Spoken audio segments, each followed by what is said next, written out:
প্রেমিক সেই আল্লাহওয়ালা বান্দা বান্দীদের জন্য দোয়া করছি আল্লাহ রাব্বুল আলামিন তাদের সকলকে যেন শহীদ হিসাবে কবুল করেন, জোরে বলুন আমিন। 1952 সালে মাতৃভাষার জন্য যারা জীবন দিলেন, যাদের জীবন দেওয়ার বিনিময়ে মায়ের ভাষা পেলাম, মায়ের ভাষায় কথা বলার সুযোগ পেলাম, দোয়া করছি ইমানদার অবস্থায় যারা কবরবাসী হলেন, আল্লাহ রাব্বুল আলামিন তাদের কবরের আযাবগুলি মাফ করে দেন, জোরে বলেন আমিন।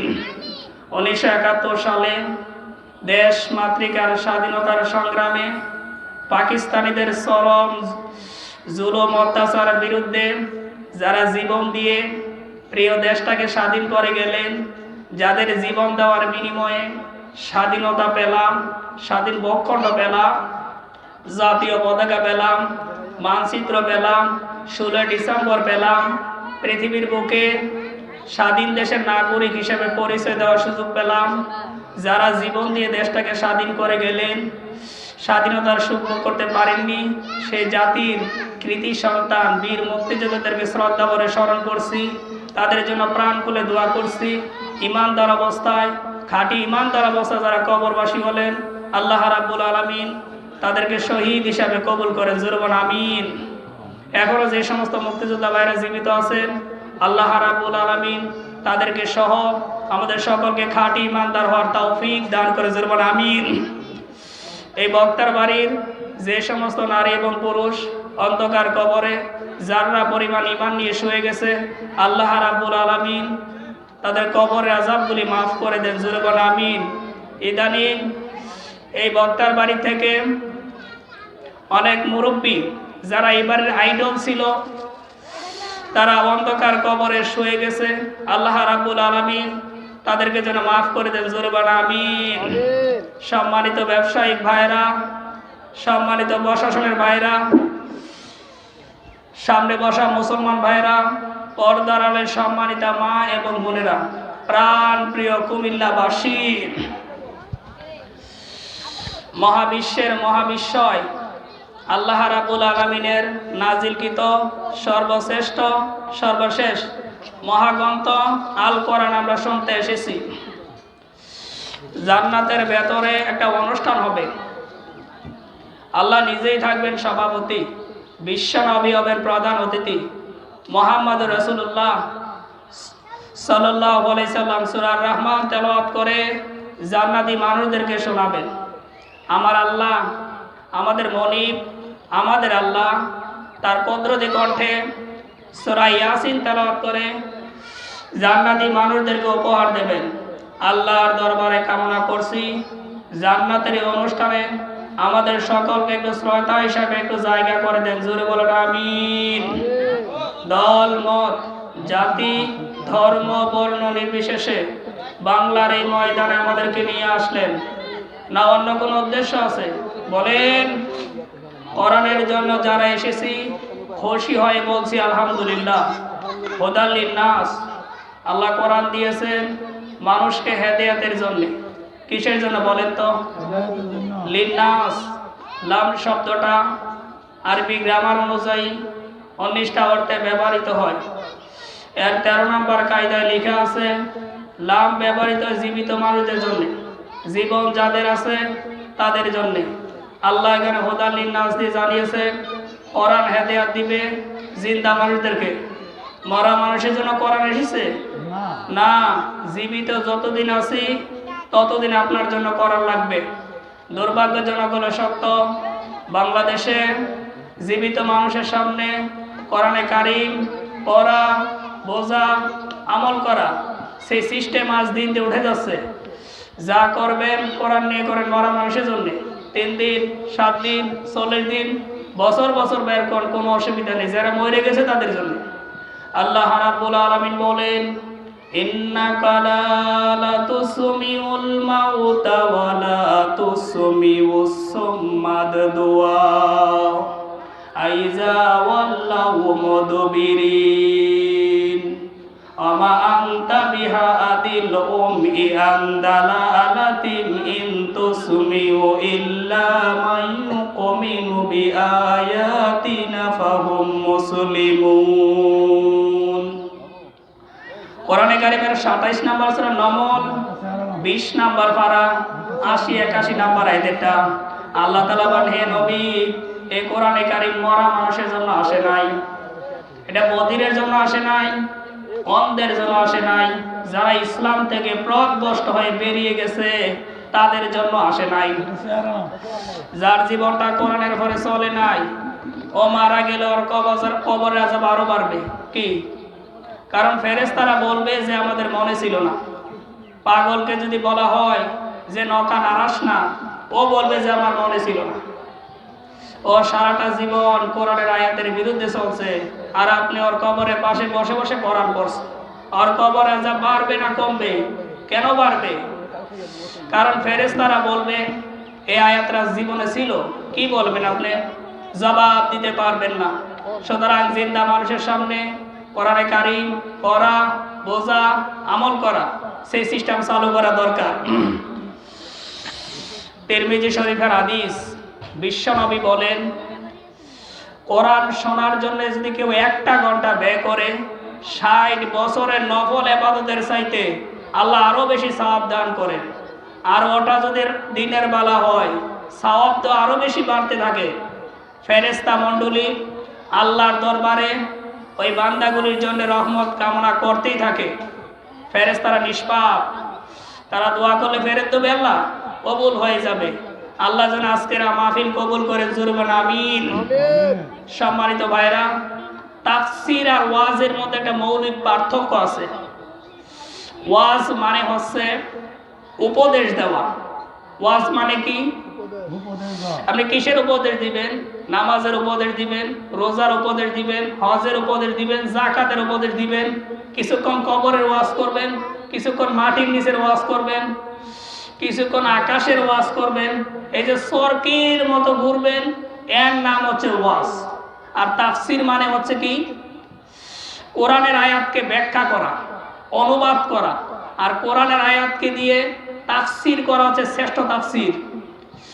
এই যে সা দেয় না ডাকনা দিয়ে কাফের মধ্যে, ডাকনাটা উল্টালে কি আছে বোঝা যায় না, কাছের থেকে দেখা, খোলসা করে দেখা, এর নাম হচ্ছে তাফসীর। বর্তমান যুগের লেটেস্ট মডেলের ব্যাখ্যা হচ্ছে এই, ধরেন আজকে আমি সভাপতি সাহেব আব্দুল সাত্তার সাহেবের বাড়িতে গেলাম, জিজ্ঞাসা করলাম সাত্তার সাহেব কি বাড়িতে আছে? বাড়ির ভিতর থেকে ছোট্ট একটি বাচ্চা বেরিয়ে এসে বলে, না উনি বাড়িতে নেই, আপনি পরে আসবেন। কিন্তু এত সুন্দর মোলায়েম কণ্ঠে আমাকে সালাম দিয়েছে, আমাকে আঙ্কেল বলে ডাক দিয়েছে।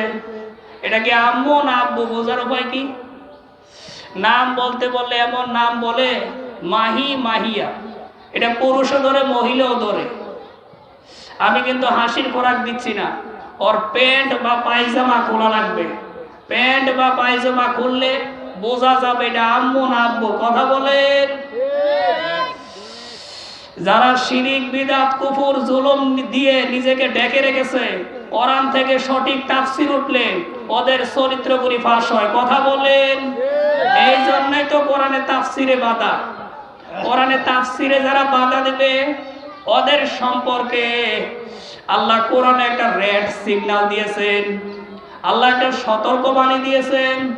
আল্লাহ রাব্বুল আলামিন বলেন, উতুলিম বাদা যালিকা জানিম আনকানা জামালি ওয়া বানিন।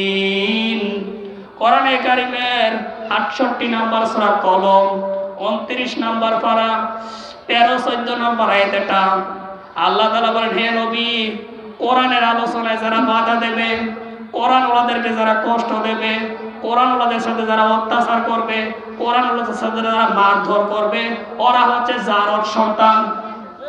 ওরা হচ্ছে কি সন্তান? অবৈধ সন্তান।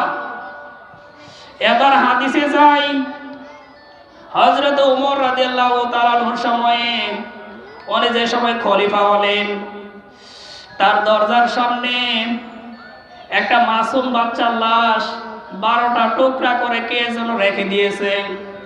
হযরত ওমর ঘরের দরজার সামনে এসেই দেখেন মাসুম বাচ্চার লাশ কে যেন 12টা টুকরা করে তার ঘরের দরজার সামনে রেখে দিয়ে চলে গেছে। হযরত ওমর চিন্তা করলেন, আমার ভয়ে শয়তান 40 দিন পর্যন্ত রাস্তা দিয়ে যায় না। আর আমার ঘরের দরজার সামনে কে যেন মাসুম বাচ্চার লাশ 12টা টুকরা করে রেখে দিয়ে গেছে। মাথাটা গরম হয়ে গেল, খোঁজাখুঁজি শুরু করে দিলেন। 3 দিন হয়ে গেল, কাউকে খুঁজে পাচ্ছেন না। 3 দিন পরে একটা মহিলা এসে বলে, খলিফাতুল মুসলিমিন, আমি এই কাজটা করেছি। হযরত ওমর বলেন, তোমার মাথা ঠিক আছে, এখন কিন্তু তোমার কল্লা থাকবে না। ওই মহিলা বলছে, খলিফা, এই কাজটা আমি কেন করেছি আপনি কি জানেন? হযরত ওমর বলেন, বলেন। ওই মহিলা বলছেন, ছোটবেলা আমার মা মারা যায়, আমার বাবা আমাকে নিয়ে জঙ্গলে থাকতো। কয়েকজন যুবক এসে আমার বাবাকে খুঁটির সাথে বেঁধে আমাকে দর্শন করেছে। এই দর্শনের মাধ্যমে এই সন্তানটা পৃথিবীতে এসেছে। কিন্তু আমি মা জানি, কোন জারর সন্তান যদি পৃথিবীতে আসে, ও কোরআনওয়ালাদেরকে কষ্ট দেবে, কোরআনওয়ালাদের সাথে জুলুম অত্যাচার চালাবে, মারধর করবে। এই জন্য আমি তাকে আগেই হত্যা করে ফেলেছি। কারণ আমি মা হয়ে কিভাবে দেখব যে সে কোরআনওয়ালাদের সাথে অত্যাচার করে, মারধর করে, জুলুম অত্যাচার করে। এই কথাগুলি খোলসা করে বলতে গেলে অনেক মানুষ বলে যে বিপদ বলি। আমার ভাইরা, আমার শিক্ষা দেওয়ার বিষয় ছিল, যারা কোরআনওয়ালাদেরকে অত্যাচার করবে, মারধর করবে, জুলুম অত্যাচার করবে, ওরা হচ্ছে জারর সন্তান। কে আমি বলেছি না আল্লাহ বলেছেন? এখন এই কথাগুলি খোলসা করে ক্লিয়ার করে বলতে গেলে অনেক মানুষ বলে যে গীবত বলি। এখানে ছোট্ট একটি বিষয় বলা দরকার। 4 শ্রেণীর মানুষের নাম ধরে গীবত বলা জায়েজ আছে। আমারটা যদি ভালো না লাগে, আপনি কোরআন হাদিস দিয়ে মিলিয়ে দেখবেন। 1 নম্বরে যারা কোরআনওয়ালাদের সাথে দুর্ব্যবহার করে, কোরআনের আলোচনায় যারা বাধা দেয়, ওদের নাম ধরে মানুষের সামনে বলা জায়েজ আছে। যেমন আবু জেহেল, আবু সুফিয়ান, উতবা, সাইবা, মুগীরা। তার বাস্তব দলিল হচ্ছে আবু লাহাব। আবু লাহাবের নাম আল্লাহ কোরআন শরীফে ধরেছেন। নাম্বার 2,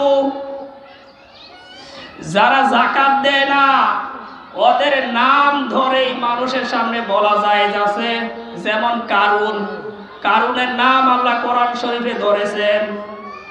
3 নম্বরে যেই সন্তান কর্মক্ষম থাকার পরে তার বৃদ্ধ বাবা মাকে খেতে দেয় না, ওই সন্তানের নাম ধরে মানুষের সামনে বলা জায়েজ আছে।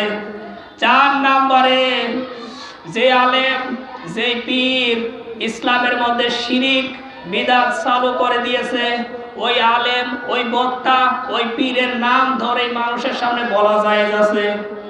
কিন্তু বর্তমানে সবচাইতে বেশি সমালোচনা হয় যারা কোরআনের সঠিক কথাগুলি বলতে পারে ওদের। কিন্তু আফসোস, যারা সমালোচনা করে ওরা নিজেরা সমালোচনা করে, যারা কোরআনের সঠিক কথাগুলি বলতে পারে ওদের উপরে চাপিয়ে দেয়। রব্বুল আলামিন বলেন, আমায়াকাসিবা খাতিয়াতান আও ইসমান সুম্মা ইয়ারমি বিহি বারিআন ফাকাদিহি তামালা বহতানা ওয়া ইসমান মুবিনা। জোরে বলেন আল্লাহু আকবার। কোরআনে কারীমের 4 নম্বর সূরা নিসা 5 নম্বর পারা 112 নম্বর আয়াত। এটা আল্লাহ তাআলা বলেন, পৃথিবীতে এমন মানুষ আছে নিজে অন্যায়টা করে একজন ভালো মানুষের উপর এটা চাপিয়ে দেয়। আজ বাংলাদেশে আমার মনে হয় এই প্রকার মানুষই বেশি, নিজেরা সমালোচনা করে একজন ভালো মানুষের উপর এটা চাপিয়ে কালার করে থাকে। আমার মনে হয় এই আয়াতটা বাংলাদেশের সাথে 100 ভাগ মিলে গেছে। আমার ভাইরা, ভুল বোঝার চেষ্টা করবেন না। কোরআনের আলোচনায় যদি কারো একটু মন খারাপ হয়, রব্বুল আলামিন বলেন, যালিকা বিআন্নাহুম কারিহু মা আনজালাল্লাহু ফাআহবাতা আমালাহুম। কোরআনে কারীমের 47 নম্বর সূরা মুহাম্মদ 26 নম্বর পারা 9 নম্বর আয়াতটা আল্লাহ তাআলা বলেন, কোরআনের আলোচনা যদি কারো একটু মন খারাপ হয়, আমি আল্লাহ সারা জীবনের নামাজ রোজা হজ যাকাত সব কেটে দেব। ফাহাবাতা আমালাহুম, কেউ যদি একটু অপছন্দ করে, আমি আল্লাহ সারা জীবনের নেক আমল সব কিছু কেটে দেব। আশা করছি আল্লাহ রাব্বুল আলামিন যেন আমাদেরকে পরিবর্তন হওয়ার তৌফিক দান করে, জোরে বলুন আমিন। এতক্ষণ যে আয়াত বললাম, এগুলা কার আয়াত? এই আয়াতগুলি যদি কেউ অস্বীকার করে, তার কি অবস্থা হবে? রব্বুল আলামিন বলেন, ইন্নাল্লাযীনা কাযযাবু বিআয়াতিনা ওয়াস্তাকবারু আনহা লা তুফাত্তাহু লাহুম আবওয়াবাস সামাই ওয়ালা ইয়াদখুলুনাল জান্নাতা হাত্তা ইয়ালিজাল জামালু ফি সামইল খিয়াত ওয়া কাযালিকা নাজিজিল মুজরিমিন। কোরআনে কারীমের 7 নম্বর সূরা আরাফ 8 নম্বর পারা 40 নম্বর আয়াতটা আল্লাহ তাআলা বলে, ইন্নাল্লাযিনা, নিশ্চয় যে বা যারা আমি আল্লাহর আয়াতকে বিশ্বাসে এবং কর্মে মিথ্যা প্রতিপন্ন করে, সবাই বিশ্বাস করে কোরআন শরীফে যা আছে সব সত্য কথা, কিন্তু কর্মে মানে আনহা, অহংকার করে, যারা কোরআন থেকে সঠিকভাবে কথাগুলি তুলতে পারে তাদেরকে দেখলেই অহংকার করে, আমি আল্লাহ তাদের জন্য আকাশের একটা দরজাও খুলব না, বাবের বহু বছর আবহাওয়া একটা দরজাও খুলব না, ও জান্নাতও যাবে না কতদিন, হাত্তা ইয়ালিজাল জামালু ফি সামইল খিয়াত ওয়া কাযালিকা নাজিজিল মুজরিমিন। যতদিন পর্যন্ত সূচের ছিদ্র দিয়ে উট প্রবেশ করে চলে যেতে না পারে, যতদিন উটের সাথে সম্পর্ক পুরুষের, সুয়ের সাথে সম্পর্ক মহিলার, আল্লাহ যেহেতু আয়াত নাজিল করেছেন নারী এবং পুরুষের জন্য, যে সমস্ত নারী এবং পুরুষ আল্লাহর আয়াতকে বিশ্বাসে এবং কর্মে মিথ্যা প্রতিপন্ন করে, অহংকার করে, আমি আল্লাহ তাদের জন্য আকাশের একটা দরজা খুলব না, ও জান্নাতও যাবে না যতদিন পর্যন্ত সূচের ছিদ্র দিয়ে উট প্রবেশ করে চলে যেতে না পারে, যতদিন। রব্বুল আলামিন বলেন, যারা অপরাধী আমি আল্লাহ তাদেরকে এইভাবে শাস্তি দেব। শাস্তির ধরন আল্লাহ নিজে বলছেন, লাহুম মিন জাহান্নামা মিহাদু ওয়া মিন ফাওকিহিম গাওয়াশ ওয়া কাযালিকা নাজিজিজ জালিমিন। কোরআনে কারীমের 7 নম্বর সূরা আরাফ 8 নম্বর পারা 41 নম্বর আয়াতটা আল্লাহ তাআলা বলেন, তাদের কবরের নিচে দিয়ে আমি আল্লাহ জাহান্নামের আগুন লাগিয়ে দিব, ওপর দিয়ে জাহান্নামের আগুনের চাদর বিছিয়ে দেব। এখন আপনি যতই উপর দিয়ে ফুল দেন, টাইলস লাগান, কবর পাকা করেন, আল্লাহ কিন্তু নিচে দিয়ে জাহান্নামের আগুন লাগিয়ে দেবে, আর উপর দিয়ে জাহান্নামের আগুনের চাদর বিছিয়ে দেবে। রব্বুল আলামিন বলেন, এইভাবে আমি অপরাধীদেরকে কর্মফল দেব। আশা করছি আমরা যে যাই করি না কেন কোরআনের যেন পক্ষে থাকি, আল্লাহ যেন আমাদেরকে তৌফিক দান করেন, জোরে বলুন আমিন। কোরআন শোনার জন্য আল্লাহ যে ব্যবস্থা করে দিলেন, খুশি হয়ে বলছি আলহামদুলিল্লাহ। ইন্নাল্লাযী লাইসা ফি জাওফিহি শাইউন মিনাল কুরআনি কাল বাইতিল খরিব ইলা আখিরিল হাদিস রাওয়াহু তিরমিজি। বিশ্বনবী বলেন, ওইটা মানুষের মন বলা যায় না, যেই মনে কোরআনের কোনো আয়াত নেই, এটা উজারগীয় সারাবারি শয়তানের কল। এই দেশেও তো নেই, অন্য দেশে আছে, এই দেশে বেশি। আল্লাহ যেন আমাদেরকে মানুষ হওয়ার তৌফিক দান করেন, জোরে বলুন আমিন। দরুদ সালাম শান্তি প্রেরণ করছি আমাদের নবী, মানবতার বন্ধু বিশ্বনবী মুহাম্মদুর রাসূলুল্লাহ সাল্লাল্লাহু আলাইহি সাল্লামের উপরে। কিয়ামতের দিন তার উম্মতকে সুপারিশ করে নিয়ে যাবে জান্নাতে। কাকে কাকে নিয়ে যাবে? তার উম্মতকে। তার নবীর উম্মত কারা? বিশ্বনবী ১৫০০ বছর আগে জানিয়েছেন, মানলাম ইয়ারহাম সগীরনা ওয়ালাম ইউআক্কিরু কাবীরনা ফালাইসা মিন্না।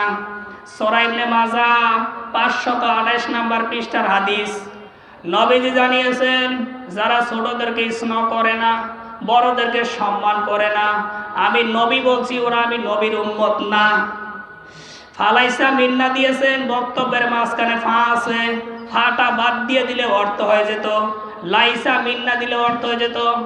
আরবি গ্রামার যারা পড়তে পারেন ওদেরকে জিজ্ঞাসা করেন, ফাটা বাদ দিয়ে দিলে অর্থ হয়ে যেত। আল্লাহর নবী ফা দিয়ে জানিয়ে দিলেন, সে যদি বছরে বছরে হজ করে আসে, নামাজ পড়তে পড়তে যদি কালো দাগও পড়ে যায়, মাথার মধ্যে পট্টিও থাকে, আর যদি ছোটদেরকে স্নেহ না করে, বড়দেরকে সম্মান না করে, আমি নবী বলছি ওরা আমি নবীর উম্মত না। এবার হাদিসটা বাস্তবতায় দেখি, নবীর উম্মত কারা? বয়সে যারা ছোট নাকি? নবীজি ছোটদেরকে এত ভালোবাসতেন, বিশ্বনবী মুহাম্মদুর রাসূলুল্লাহ সাল্লাল্লাহু আলাইহি সাল্লাম রাস্তা দিয়ে যাওয়ার সময় ছোট মানুষ যারা ছিল খেলাধুলা বন্ধ করে নবীর কাছে আসতো সালাম দেওয়ার জন্য। হযরত উমাইর রাদিয়াল্লাহু আনহু ছোট ছিলেন, বিশ্বনবী ডাক দিয়ে বলেন, উমাইর কেমন আছো? হযরত উমাইর কেঁদে ফেললেন, ডাক দিয়ে বলেন, হে রাসূল, আপনি একজন বিশ্বনবী, আপনি আমার খোঁজ খবর রাখেন, আবার আমার পাখির খবর রাখেন। সুবহানাল্লাহ বলতে পারেন নাই? আজ তো ছোটরা টার্গেট হয়ে গেছে বাংলাদেশে, কারণ এরা ছোট রাজাকার নাকি? জায়গাটার নাম বলতে পারবো না। মাগরিবের নামাজ পড়ে বাড়িতে আসতেছিল, পুলিশ রাস্তার মধ্যে পেয়ে এমন মারা মেরেছে, উল্টা পাল্টা দল করে বিদায়। বুঝেছেন উল্টা পাল্টা দল কোনটা? এমন মারা মেরেছে, আপনি তাকে মারলেন কেন? বোঝাতে পারতেন যে দেখো বাবা এসব দল করতে নেই, এসব দল খারাপ। আপনি মারলেন কেন? বোঝাতে পারতেন। আল্লাহ তাআলা বলেন, উলাইকা কাল আনআম বাল হুম আদাল, এই সমস্ত মানুষেরা জানোয়ারের চাইতে নিকৃষ্ট। সম্মানিত ভাইরা, কথা কাফে কাফে মিলাবেন, বাসুরের নাম ধরা ঠেকে না। এই জন্য আপনি কাফে কাফে মিলাবেন, এই জন্য মিলে যাবে। বাস্তবসঙ্গত কোরআনে কারিমের যে জ্ঞানগুলি আছে, ১৫০০ বছর আগে যে কথা নাজিল হয়েছে, এই কথা এখন বাস্তবতায় বুঝতে হবে। বাস্তবসঙ্গত কোরআনে কারিমের যে জ্ঞানগুলি আছে, এই ডিজিটাল বাংলাদেশের সাথে ডিজিটাল আয়াত মিলে কথা বলবে ইনশাআল্লাহ। আল্লাহ যেন তৌফিক দান করে, জোরে বলুন আমিন। ছোটদেরকে টার্গেট নিয়েছে, আপনি মারলেন কেন? বোঝাতে পারতেন।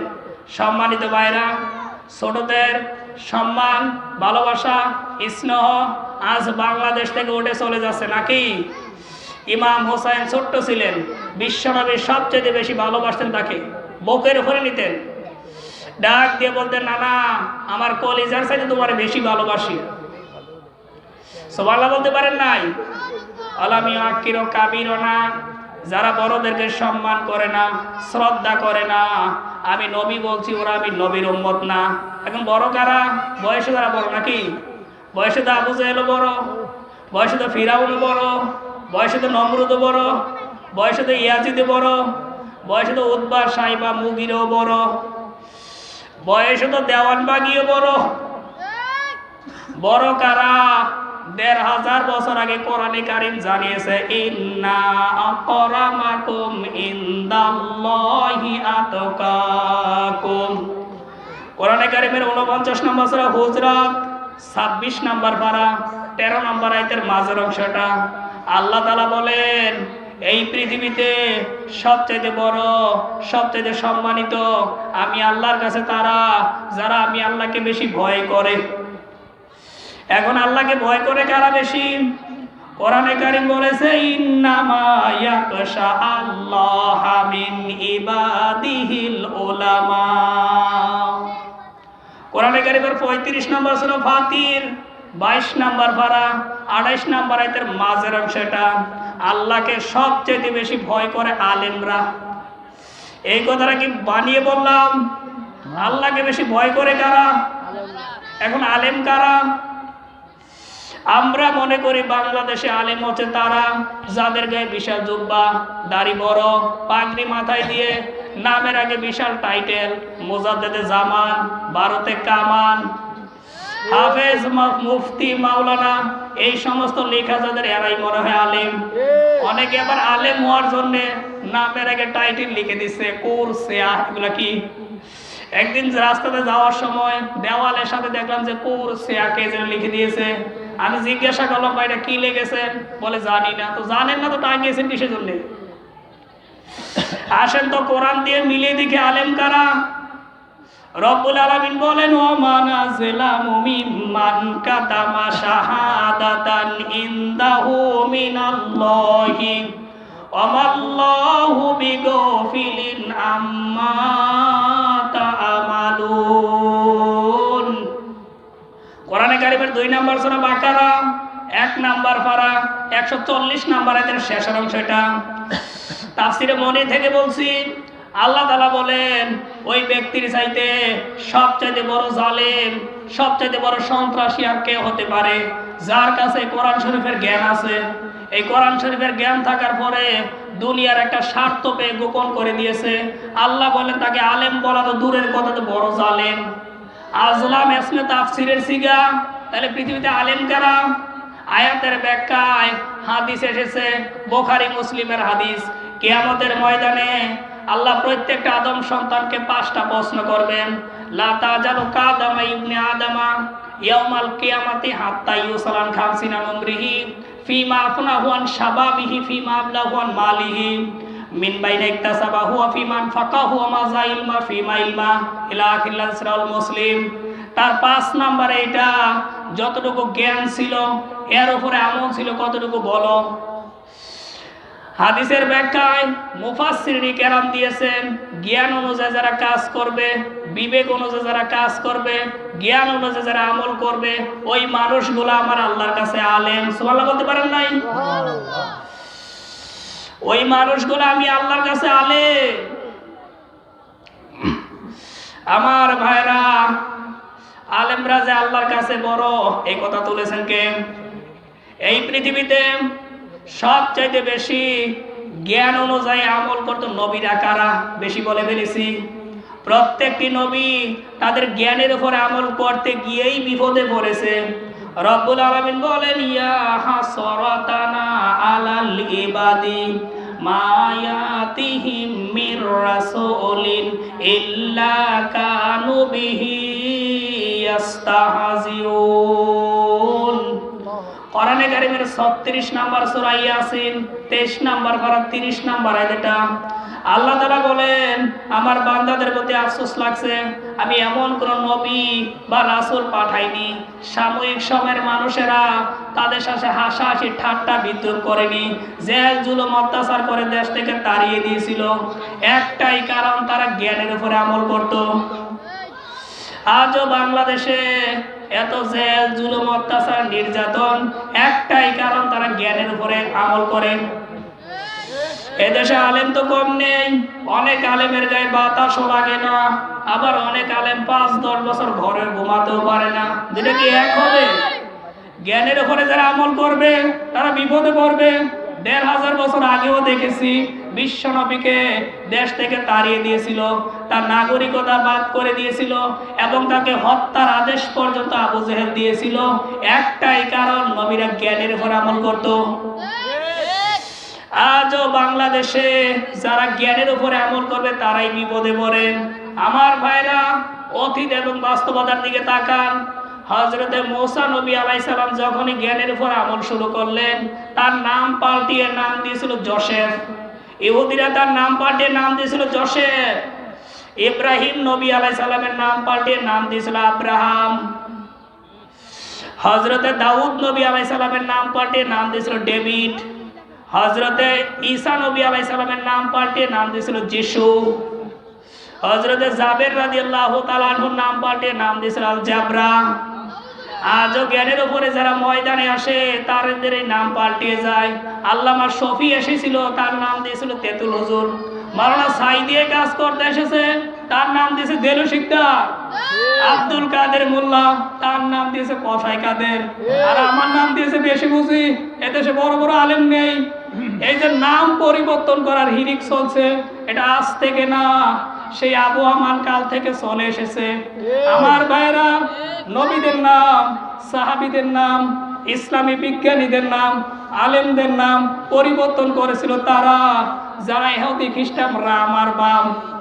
আজও আলেমদের নাম পরিবর্তন করে দিচ্ছে। আর এই কথা বোঝা যাচ্ছে, আন্দাজে আমরা আলেম চিনি না, যাকে তাকে আলেম মনে করি। এই জন্য দেশে এত ভেজাল। আলেম বুঝতে হলে আপনাকে চিন্তা করতে হবে আল্লাহ কি বলেছে, রাসূল কি করেছে। এই পৃথিবীতে সবচেয়ে বড় আলেম হচ্ছে তারা যারা জ্ঞান অনুযায়ী, বিবেক অনুযায়ী কাজ করবে। কথা বলেন ঠিক কি না? আল্লাহকে বেশি ভয় করে কারা? আলেমরা। এই কথা তুলেছে কে? আল্লাহ। এই বড়দের সম্মান যারা দেবে না, শ্রদ্ধা যারা দেবে না, যত বড় হাজি হোক আর পট্টি মাথায় থাকে, এটা নবীর উম্মত না। আমার কথাকে আপনি বুঝে ফেলেছেন? খাপে খাপে মিলাবেন। নবীর উম্মত আন্দাজে দাবি করলে হবে? ফালাইসা মিন্না দিয়েছেন বক্তব্যের মাঝখানে। আরবি গ্রামার যারা পড়তে পারে জিজ্ঞাসা করেন। ফাটা বাদ দিয়ে দিলে অর্থ হয়ে যেত। আল্লাহর নবী ফা দিয়ে জানিয়ে দিলেন, সে যদি আকাশ দিয়ে উড়েও যায়, আমার নবী বলেছে এটা আমার উম্মত না। নবীর উম্মত আমরা আছি? চিন্তা ভাবনা একটু করা দরকার। কি বিশ্ব নবীর উম্মত হওয়ার জন্য এই দুইটি গুণ অর্জন করার জন্য আল্লাহর দরবারে তৌফিক কামনা করছি। জোরে বলেন আমিন। আমরা যারা এখানে এসেছি, চারটি সাক্ষী পেয়ে গেছি। কিয়ামতের দিন এই চারটি সাক্ষী আমাদের পক্ষে অথবা বিপক্ষে দাঁড়াবে। কিয়ামতের দিনে এক নম্বরে সাক্ষী দিবে হাত পা, মুখ কিন্তু তালা লাগানো থাকবে। রব্বুল আলামিন বলেন, আলিয়াউমা নাখতিমু আলা আফওয়াহিহিম ওয়া তুকাল্লিমুনা আইদিহিম ওয়া তাশহাদু আরজুলুহুম বিমা কানু ইয়াকসিবুন। কোরআনে কারীমের 36 নম্বর সূরা ইয়াসিন 23 নম্বর পারা 65 নম্বর আয়াতটা আল্লাহ তাআলা বলেন, সেদিন মুখ সেলাই করে দেব, তালা লাগিয়ে দেব, হাত কথা বলবে, পা কথা বলবে। আপনি যে বিশ্বনবীর উম্মত হবেন ওয়াদা দিলেন, আপনার এই কথা যদি ঠিক না থাকে, কিয়ামতের দিন আপনার হাত পা কিন্তু সাক্ষী দিবে। 2 নম্বরে সাক্ষী দিবে যে মাটি, ওয়া খরাজাতিল আরদু আসকালাহা। সূরা জিলজালার 2 নম্বর আয়াত। কিয়ামতের দিন আল্লাহ মাটিকে বলবে, তোর ভিতরে যা কিছু আছে সব কিছু বের করে দে। আপনি যে মাটির উপরে বসে ওয়াদা দিলেন যে বিশ্ব নবীর উম্মত হওয়ার জন্য 2টি গুণ অর্জন করব, আপনার এই কথা যদি ঠিক না থাকে, কিয়ামতের দিন এই মাটি বলবে জুনায়েদ ইসলাম এই কথা বলেছিল। 3 নম্বরে সাক্ষী দিবে, এই যে 2 কাঁধে 2 জন আছে, কিরামান কাতিবিনা ইয়ালামুনা মা তাফআলুন। কোরআনে কারীমের 82 নম্বর সূরা ইনফিতার 30 নম্বর পারা 11-12 নম্বর আয়াতটা আল্লাহ তাআলা বলেন, মানুষ ভুল করতে পারে, এরা 2 জন কিন্তু ভুল করে না। আপনি যা করতেছেন সব লিখে রাখতেছে, সব কিন্তু লিপিবদ্ধ হয়ে যাচ্ছে। 4 নম্বরে সাক্ষী, কিয়ামতের দিন আপনার সামনে তুলে দিয়ে আল্লাহ বলবেন, পড়ো, ইকরা কিতাবাকা কাফা বিনাফসিকা লিয়াউমা আলাইকা হাসিবা। কোরআনে কারীমের 17 নম্বর সূরা বনী ইসরাইল 15 নম্বর পারা 14 নম্বর আয়াতটা আল্লাহ তাআলা বলেন, কিয়ামতের দিন মানুষের সামনে একটা আমলনামা হাতে দিয়ে বলবো, পড়ো আজকে আমলনামাটা। জান্নাতে যাবে না জাহান্নামে যাবে, কারোর হিসাব নেওয়া লাগবে না। হিসাব নেওয়ার জন্য তুমি নিজেই যথেষ্ট। এখানে আসার পর সাক্ষী হয়েছে কয়টা? বিশ্ব নবীর উম্মত হওয়ার জন্য যারা ওয়াদা দিলেন, আজকে থেকে ছোটদের কৃষ্ণ করতে হবে। ও ছোট যেই দলের হোক, কথা বলছে না কেন? শিশুর হচ্ছে জান্নাতের ফুল। জোরে বলুন সুবহানাল্লাহ। এই ছোটদেরকে যারা টার্গেট নিয়েছে, এটা এই দেশের লোকের দ্বারা সম্ভব না। এটা ইহুদি খ্রিস্টানদের একটা চক্রান্ত। কারণ এরা জানে এই ছোটগুলো বড় হলে ইসলামের কান্ডারি হবে। কথা বলেন ঠিক কিনা? বিশ্ব নবীর উম্মত হওয়ার জন্য এতক্ষণ পর্যন্ত আমরা চেষ্টা করছি কেন? কারণ আল্লাহর নবীকে কেউ যদি অনুসরণ করার সিদ্ধান্ত নেয়, যখন থেকে শুরু করবে তার পেছনে সবগুলো আল্লাহ মাফ করে দেয়। পৃথিবীতে এমন কোনো মানুষ নেই যে আমি তাকে আন্দাজে অনুসরণ করলে মাফ পেয়ে যাবো, এমন আছে কেউ? বলেন, সে যেই হোক, কেউ নেই। একজন মানুষকে আল্লাহ শুধু ঘোষণা দিয়েছেন টার্গেট নিয়ে, তাকে যদি অনুসরণ করার সিদ্ধান্ত নেয়, যখন থেকে শুরু করবে তার পেছনে সব গুনাহ আল্লাহ মাফ করে দেন। রব্বুল আলামিন বলেন, কুল ইন কুনতুম তুহিব্বুনাল্লাহা ফাত্তাবিউনি ইউহাবিবিকুমুল্লাহ ওয়া ইয়াগফির লাকুম যুনুবাকুম ওয়াল্লাহু গফুরুর রহিম। কোরআনে কারিমে 3 নম্বর সূরা আল ইমরান 3 নম্বর পর 31 নম্বরে যেটা তাফসীর ইবনে কাসির থেকে বলছি, আল্লাহ পাক বলেন, হে নবী, দুনিয়ার মানুষকে কথা জানিয়ে দেন, আল্লাহকে যদি ভালোবাসতে চাও, মহাব্বত করতে চাও, তাহলে আমি রাসূলকে অনুসরণ করো। কি করো? এই আয়াতের ব্যাখ্যা আমি বাংলাদেশের যতগুলো জায়গায় শুনেছি, অধিকাংশ জায়গায় ভুল করে। ওরা ডাক দিয়ে বলে, আল্লাহর ভালোবাসা যদি পেতে চাও তাহলে আমি রাসূলকে ভালোবাসো। এই কথা কোনো কোরআনে কোনো তাফসিরে লেখা নেই। যারা আলেম আছে এই কথা এখানে জিজ্ঞাসা করেন বসে যে রাসূলকে শুধু ভালোবাসলে আল্লাহ জান্নাত দিয়ে দেবে, মাফ করে দিবে, এই কথা কোনো জায়গায় লেখা নেই। আছে কি? ফাত্তাবিউনি, আমি রাসূলকে অনুসরণ করো, তারে মাফ করে দেব। অনুসরণ আর ভালোবাসা দুইটা এক জিনিস না। এখানে আল্লাহ তাবুন শব্দটা দিয়েছেন, আল্লাহ হাব্বুন দিতে পারতেন। হাব্বুন মানে ভালোবাসা, এটা না দিয়ে আল্লাহ দিয়েছেন তাবুন। এই জন্য রাসূলকে ভালোবাসার মানুষও কিন্তু পৃথিবীতে কম নেই। কিছু করে না, রাসূলকে ভালোবাসে এই কথাটা বলবেই, কিন্তু অনুসরণ করাটা খেলাধুলা না। আয়াতের আসল কথাটা বলে না, কারণ আসল কথাটা বলতে গেলে ও নিজে আগে ধরা খাবে। এই পৃথিবীতে বিশ্ব নবীর সবচাইতে বড় অনুসরণ নবীজি ইন্তেকালের আগে জানিয়েছিলেন, মান তামাসসাকা বিসুন্নতি ইনদা ফাসাদি উম্মতি ফালাহু আজরু মিয়াতি শাহিদ, রাওয়াহু ইবনে মাজাহ। নবীজি জানিয়েছেন, আমার উম্মতের যখন দূর অবস্থা এসে যাবে, কেউ যদি আমার একটা মরা সুন্নতকে চিন্তা করতে পারে, ও 100 গলা কাটা শহীদের সমান সওয়াব পাবে। এটা কি যেমন তেমন কথা? 100 গলা কাটা শহীদের সমান সওয়াব পাবে। এবার আসেন তো দেখি নবীর উম্মতের দূর অবস্থা আসছে কিনা।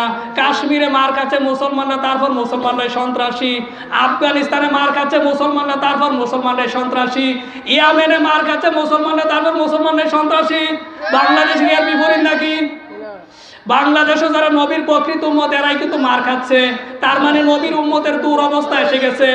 এবার এই হাদিসটা বাস্তবতায় দেখি যে নবীর সুন্নত মারা গেছে কোনটা? কেউ দাড়ি রাখে, কেউ দাড়ি রাখে না, এই সুন্নত মারা যায়নি। কেউ টুপি মাথায় দেয়, কেউ টুপি মাথায় দেয়, এই সুন্নত মারা যায়নি। কেউ জুব্বা গায়ে দেয়, কেউ জুব্বা গায়ে দেয়, এই সুন্নত মারা যায়নি। কেউ খাবারের পরে মিষ্টি খায়, কেউ খায় না, এই সুন্নত মারা যায়নি। কেউ খাবারের আগে দস্তরখানা বিছায়, কেউ বিছায় না, এই সুন্নত মারা যায়নি। সুন্নত মারা গেছে, ওইটা আমি গবেষণা করে পেয়েছি। বিশ্ব নবী এই পৃথিবীতে 10 বছর কোরআন দিয়ে রাষ্ট্র চালিয়েছিলেন। এই কথাটা কি বানিয়ে বললাম? বাংলাদেশ কি 10 বছর কোরআন দিয়ে চলেছে? এই সুন্নতরা কি ফেরেশতারা চিন্তা করবে? এই সুন্নতরা বোঝানোর জন্য যখন কোরআনের তাফসীর মাহফিলে বলা হয়, তখন বলে হুজুর এটা রাজনীতি, ওরে বেটা বেয়াদব, এটাই আসল নীতি। এই নীতি না থাকার কারণে আজ বাংলাদেশ দুর্নীতিতে চ্যাম্পিয়ন না, বারবার চ্যাম্পিয়ন হচ্ছে, কারণ এই সুন্নত নেই। এই মরা সুন্নতরা যদি চিন্তা করে দিতে পারতাম, তাহলে আমার মনে হয় ব্রিজ হওয়ার আগে আর টাকা ভাগাভাগি হতো না। কথা বলছে না কেন? এই জন্য এই সুন্নত অনুসরণ করা দরকার। এর নাম অনুসরণ। এই সমস্ত কাজ কাম আমাদের নেই। আমরা মারামারি করি জিকির নিয়ে। 2 বেলা জিকির করিস নি তুই কাফের, 5 কোটি টুপি মাথায় দিস তুই ফাসেক, নামাজের পর আমিন বলো না তোমার নামাজই হবে না, এই নিয়ে মারামারি করছে। গল্পের ভেতরে বললাম, স্বামী স্ত্রী মারামারি করছে ঘরের ভেতরে। স্বামী ডাক দিয়ে বলে মশারি টাঙ্গা, স্ত্রী বলছে পারবো না, দিয়েছে 100। গন্ডগোল করে আর কথা বলছে না। ঠিক আছে, রাতের ভিতরে যে আগে কথা বলবে ও মশারি টাঙ্গাবে। ঘরের পেছন দিয়ে যাচ্ছিল চোর চিন্তা করছে, আল্লাহ এই দুইজনে সারা জীবন কত টাকা পয়সা কামাই করেছে, কিছুই নিতে পারিনি, আসার সুযোগ যাই। বাড়ির ভিতরে প্রবেশ করেছে, যা পাচ্ছে তাই নিচ্ছে। চোর চিন্তা করছে এই রাতে এরা গন্ডগোল করেছে, খাবারও মনে খাইনি, খাবার যখন আছে খেয়ে যায়। গিলাসে দুধ রাখা ছিল, টেবিলের উপরে কলা রাখা ছিল, দুধ কলা খেয়ে টাকা পয়সা সোনা দানা এক জায়গায় পুটলো করে নিয়ে মশারিটা যখন নিয়ে বা চলে যাচ্ছে, স্ত্রী চিন্তা করছে, আল্লাহ সারা জীবন কত কষ্ট করে টাকা পয়সা কামাই করলাম, বললি মারি তোর মশারি টাঙ্গানোর। ডাক দিয়ে বলছে বেটা চোর দাঁড়া। স্বামী বলছে মশারি টাঙ্গা। স্ত্রী আফসোস করে বলে, স্বামী মশারি টাঙ্গাবো কি দিয়ে, ওইটা তো নিয়ে গেছে। স্বামী ডাক দিয়ে বলে, দেখো স্ত্রী, আমরা যে সাধারণ ছোটখাটো জিনিস নিয়ে মারামারি করি, গন্ডগোল করে ঘর অন্ধকার করে রেখেছি, এই ফাঁকে চোর এসে আমাদের ঈমান নামক বিষয়, আমাদের গুরুত্বপূর্ণ যত বিষয় ছিল ঘরের ভিতরে সব নিয়ে চলে যাচ্ছে। সুতরাং বাংলাদেশে 1 নম্বরে ইসলাম কায়েম করা ফরজ। মেরাজের রাত, মেরাজের মাসে যে যতটা কর্মসূচি নবীজি আসমান থেকে নিয়ে এসেছিলেন, তার 1 নম্বরে বাংলাদেশে ইসলাম কায়েম করা ফরজ। এই সমস্ত কাজ কাম আমাদের নেই, আমরা মারামারি করি নবী নূরের তৈরি নিয়ে, মাটির তৈরি নিয়ে। কথা বলেন, এই আপনাকে কি মরার পরে জিজ্ঞাসা করবে যে নবী নূরের তৈরি ছিল না মাটির তৈরি ছিল? বলবে কি বলবে বলেন তো? কোরআনে কারীম বলেছে, ওয়া ইন্নাহু লাযিকরুল লাকা ওয়া লিকাউমিকা ওয়া সাউফা তুসালুন। কোরআনে কারীমের 43 নম্বর সূরা যুখরুফ 25 নম্বর পারা 44 নম্বর আয়াতটা তাফসীরে কাবীর থেকে বলছি। আল্লাহ তাআলা বলেন, হে নবী, কিয়ামতের দিন আপনাকে এবং আপনার উম্মত যারা দাবি করবে, কিয়ামতের দিন আমি আল্লাহ জিজ্ঞাসা করব যে আমার কোরআন মানা হয়েছিল কিনা। ওয়া ইন্নাহু লাযিকরুল লাকা ওয়া লিকাউমিকা, আপনাকে এবং আপনার উম্মত যারা দাবি করবে, কিয়ামতের দিন আমি আল্লাহ জিজ্ঞাসা করব যে আমার কোরআন মানা হয়েছিল কিনা।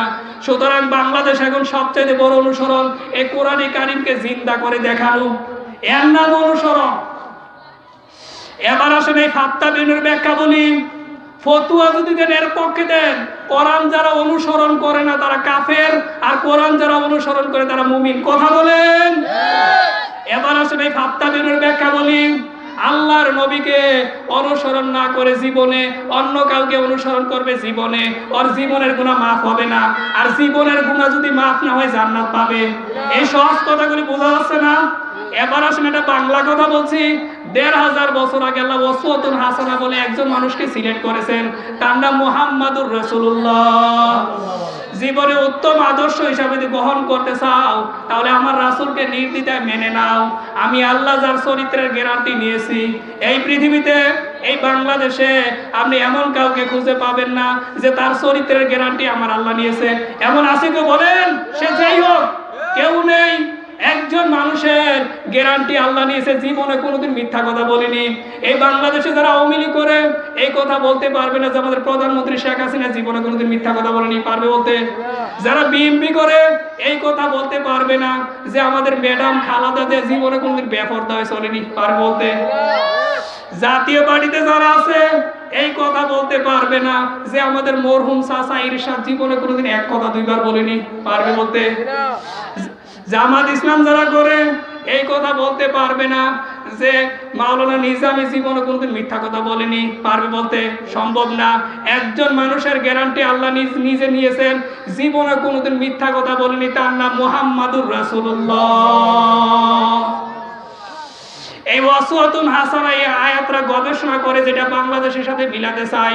যারা চাচা বাবা স্বামীর আদর্শ প্রতিষ্ঠা করার জন্য, মানুষের আদর্শ প্রতিষ্ঠা করার জন্য যারা উঠে পড়ে লেগেছে, বিশ্বাস করেন কোরআন যদি সত্য হয়, যারা বাবা স্বামী চাচা নেতার আদর্শ পালন করে একটা লোক আল্লাহ জান্নাত পাবে না। কারণ ওয়াসওয়াতুন হাসানা আল্লাহ কোনো চাচা বাবা স্বামী নেতাকে বলেন নাই। ওয়াসওয়াতুন হাসানা শুধুমাত্র বিশ্বনবী মুহাম্মাদুর রাসূলুল্লাহ। হাজার হাজার কথা তাফসীর ইবনে কাসিরের ভেতরে আছে। আল্লাহর নবীর আপন চাচা যেদিন মারা যাচ্ছিল, বিশ্বনবী গেলেন, ডাক দিয়ে বলেন, ইয়া আম্মি আবু তালিব কুল লা ইলাহা ইল্লাল্লাহ আহাজুল্লাকা ইনদাল্লাহি ইয়ামাল কিয়ামা। রাউল বুখারী, বুখারী শরীফের 2য় খণ্ড কিতাবুল ঈমানের ভিতরে আছে।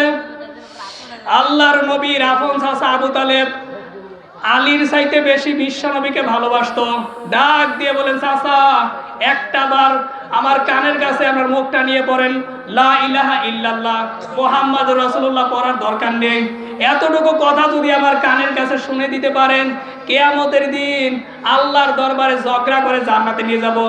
পাশে দাঁড়িয়ে ছিলেন আবু জেহেল, আবু সুফিয়ান। ডাক দিয়ে বলেন, নেতা পড়বা। সারা জীবন বাপদাদার ধর্ম মানলে মৃত্যুর সময় বাতিজার নতুন ধর্ম গ্রহণ করে আল কলঙ্কিত হবা। ও আর পরে নাই, এই অবস্থায় মারা গেল। আল্লাহর নবী মন খারাপ করলেন। ফেরেশতা জিবরাইল এসে বলে, হে নবী আপনি মন খারাপ করেন কেন? ইন্নাকা লা তাহদি মান আহাবাবতা ওয়ালাকিন্নাল্লাহা ইয়াহদি মাইয়াশা ওয়া হুয়া আ'লামু বিল মুহতাদিন। কোরআনে কারীমের 28 নম্বর সূরা কাসাস 20 নম্বর পারা 56 নম্বর আয়াতটা 56 নম্বর আয়াতটা তাফসীর ইবনে কাসির থেকে বলছি। আল্লাহ তাআলা বলেন, হে নবী আপনি মন খারাপ করেন কেন? হেদায়েত তো আমি আপনার হাতে দেইনি, হেদায়েত আমি আল্লাহ নিজের হাতে রেখে দিয়েছি। হেদায়েত কে পাবে ওটা আপনার সাথে আমি আল্লাহ ভালো জানি। লোকটা আপনার চাচা কোনোদিন অনুসরণ করতে পারে নাই, আপনাকে আদর দিয়ে সুমা দিয়ে মোহাব্বত দিয়ে ভালোবাসা দিয়ে শেষ, কিন্তু কোনোদিন অনুসরণ করতে করে নাই। আপনি বলতে বললেন লা ইলাহা ইল্লাল্লাহ, লোকটা তো বলে নাই, এই জন্য আমি আল্লাহ তাকে মাফও করি নাই। এরপরেও আল্লাহর নবী আবু তালেবের কবরের কাছে দুহাত তুলে দোয়া করছে, রব্বুল আলামিন আমার চাচা আবু তালেবকে মাফ করে দাও। সঙ্গে সঙ্গে ফেরেশতা জিবরাইল এসে বলে, হে নবী আপনি হাত নামান। কার জন্য দোয়া করছেন? মা কানা লিন-নাবী ওয়াল্লাযীনা আমানু আইয়াস্তাগফিরু লিল মুশরিকিন ওয়ালাউ কানু উলি কুরবা মিন বাদি মা তাবায়্যানা লাহুম আন্নাহুম আসহাবুল জাহিম। কোরআনে কারিমের 9 নম্বর সূরা তাওবা 11 নম্বর পারা 113 নম্বর আয়াতটা আল্লাহ তাআলা বলেন, হে নবী কার জন্য দোয়া করছেন? লোকটা আপনার চাচা আমি ভালো করে জানি, কিন্তু লোকটা তো মুশরিক, কোনদিন আপনার অনুসরণ করে নাই, শুধু আপনাকে ভালোবেসেছে, আদর দিয়েছে, মহাব্বত দিয়েছে, সুমা দিয়েছে, কোনদিন আপনার অনুসরণ করে নাই। লোকটা তো মুশরিক। সুতরাং কোনো মুশরিকের জন্য কোনো নবী কোনো ইমানদার হাত তুলে দোয়া করবে না উচিত না, যদিও তার নিকট আত্মীয় হয়। আর বাংলাদেশে টাটকা মুশরিক মারা যাচ্ছে। আর